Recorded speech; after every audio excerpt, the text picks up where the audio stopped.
gift தான் உங்களுக்கு. கிஃப்ட்டுக்கு என்னங்க அக்கேஷன்? அது ஒரு அன்பின் அடையாளம் தானே. என்னைக்குனாலும் யாருக்குனாலும் எப்பனாலும் கொடுக்கலாம்ல. வாங்கிக்கோங்க.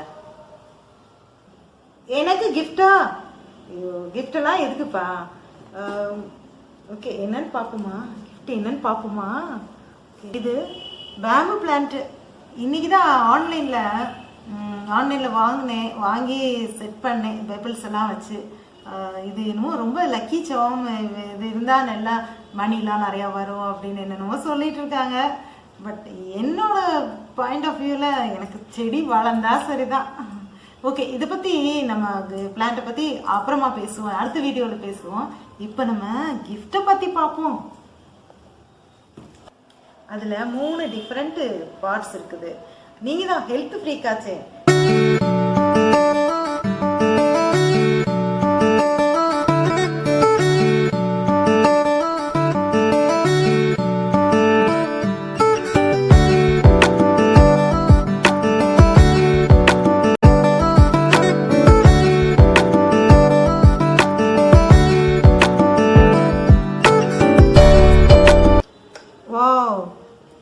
இதுதான் பேசிக் ஒயிட், எனக்கு பிடிச்ச கலர்.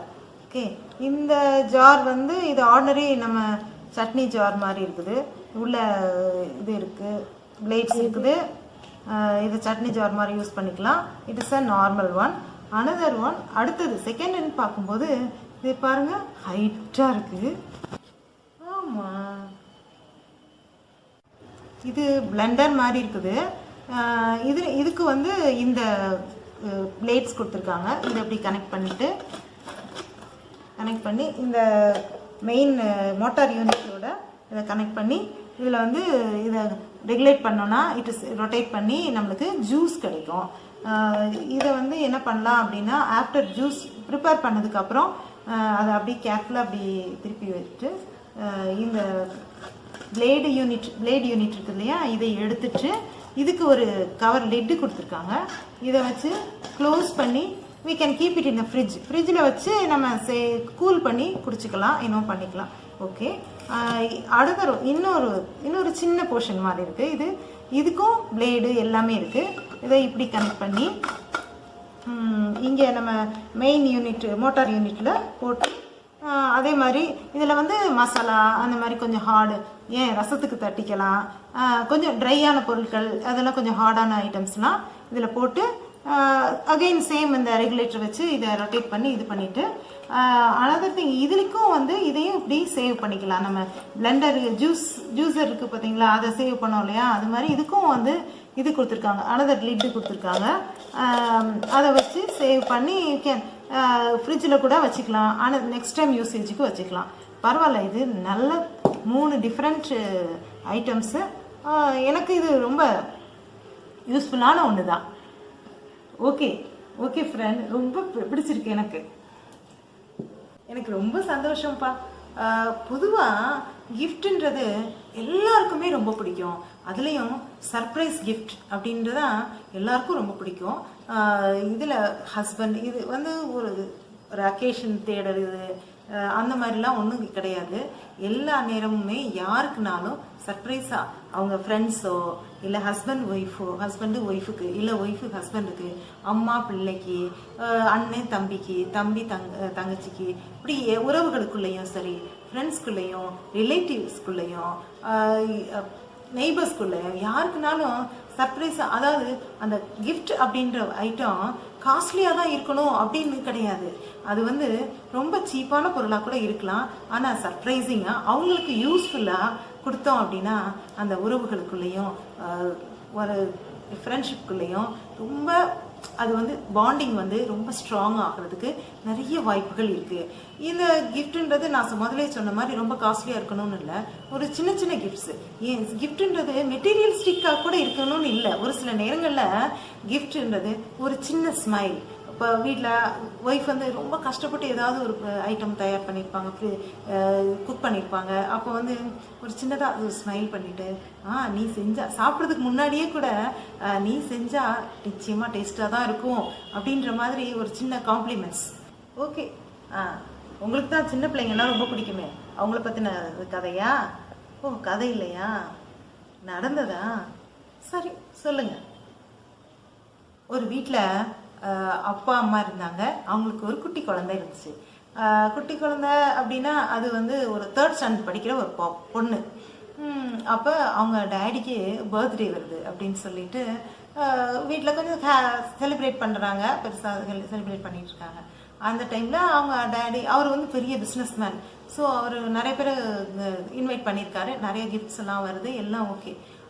அதுக்கப்புறம் வந்து அந்த பொண்ணு வந்து அவங்க டேடிகிட்ட வந்து ஒரு கிஃப்ட் பாக்ஸ் கொடுத்த உடனே அவர் வந்து ரொம்ப ஹாப்பியாக ஓப்பன் பண்ணுறாரு. அதுக்குள்ளே ஆனால் ஒன்றுமே இல்லை, வெறும் எம்டி பாக்ஸ். உடனே அவருக்கு பயங்கர கோவம் வந்துடுச்சு. கோவம் வந்துட்டு இதுக்கு தான் அந்த சின்ன பிள்ளைங்களெல்லாம் வந்து நான் கிஃப்டெல்லாம் வாங்கக்கூடாது, சின்ன பிள்ளைங்களை வந்து பெரிய இதாக பண்ணக்கூடாது, இந்தா அப்படின்னு அந்த கிஃப்ட் பாக்ஸை தூக்கி போட்டுட்டாரு. போட்ட உடனே அந்த குழந்தை வந்து அழுக ஆரம்பிச்சிட்டா. உடனே அவங்க மம்மி வந்து உடனே அதான் அவங்க அம்மாமார் இருக்காங்கல்ல, அம்மாமார் வந்து கூட்டிகிட்டு போய் என்னம்மா அப்படின்னு சொல்லி கேட்குறாங்க.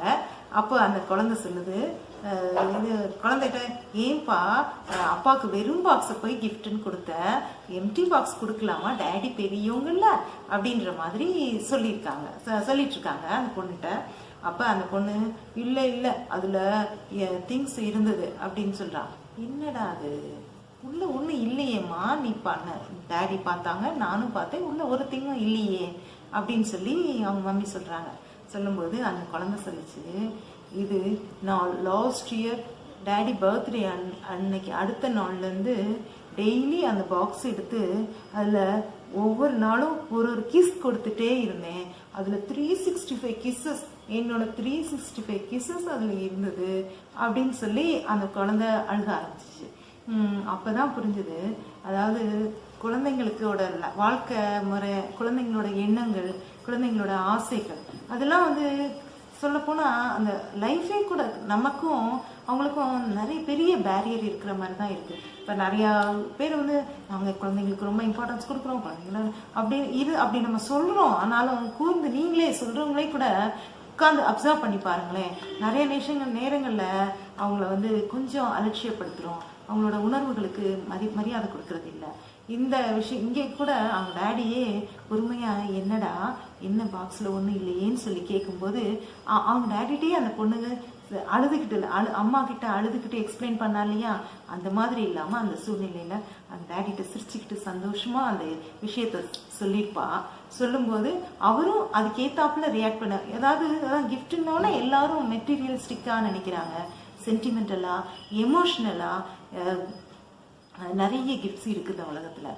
அந்த மாதிரி குழந்தைங்களோட உலகம் வேற. அந்த குழந்தைங்களோட உலகத்துலேருந்து நம்ம போய் அவங்க குழந்தைங்களா இருந்து அவளுக்கு அது வந்து ரொம்ப ஸ்பெஷல். டெய்லி அப்பாவுக்கு, ஏன்னா அவங்க அப்பா வந்து பெரிய பிஸ்னஸ் மேன், ஸோ அவரை வந்து டெய்லி பார்க்க முடியாது. அதனால அப்பாவை நினச்சி நான் அந்த பாக்ஸில் வந்து கிஸ் பண்ணேன் அந்த அப்படின்னு சொல்லி அந்த பொண்ணு சொல்லும்போது அந்த குழந்தையோட அன்பு எவ்வளோ, ஒரு வருஷமாக அந்த டெய்லி நான் பண்ணேன் அப்படின்னு சொல்லும்போது டெய்லி அவங்க அப்பாவை நினச்சி அவளுக்காக சேவ் பண்ணி வச்ச அந்த பாக்ஸ். ஸோ குழந்தைங்களை வந்து எப்பயுமே அண்டர் எஸ்டிமேட் பண்ணவே பண்ணாதீங்க. They are very genius. அப்புறம் அவங்களுக்கும் கொடுக்க வேண்டிய இம்பார்ட்டன்ஸை வந்து கட்டாயம் கொடுங்க. குழந்தைங்க மட்டும் இல்லை, இந்த விஷயத்தில் இப்போ வந்து நிறைய நேரங்களில் நம்மளோட ஃப்ரெண்ட்ஸு, நம்ம க்ரோன் அப் ஃப்ரெண்ட்ஸ்கிட்ட கூட இந்த மாதிரி நம்ம அவங்களோட எமோஷன்ஸு சென்டிமெண்ட்ஸை கொஞ்சம் சரியாக அண்டர்ஸ்டாண்ட் பண்ணிக்காமல் இருந்துடுறோம். அப்படி இல்லாமல் எல்லாரையும் அண்டர்ஸ்டாண்ட் பண்ணி இருந்தோம்னா நம்மளுக்கு இடையில நல்ல பாண்டேஜ் இருக்கும், எல்லாரும் சந்தோஷமாக ஹாப்பியாக இருக்கலாம். ஓகே மொத்தத்தில் என்னோட கிஃப்ட் உங்களுக்கு ரொம்ப பிடிச்சிருக்குல்ல?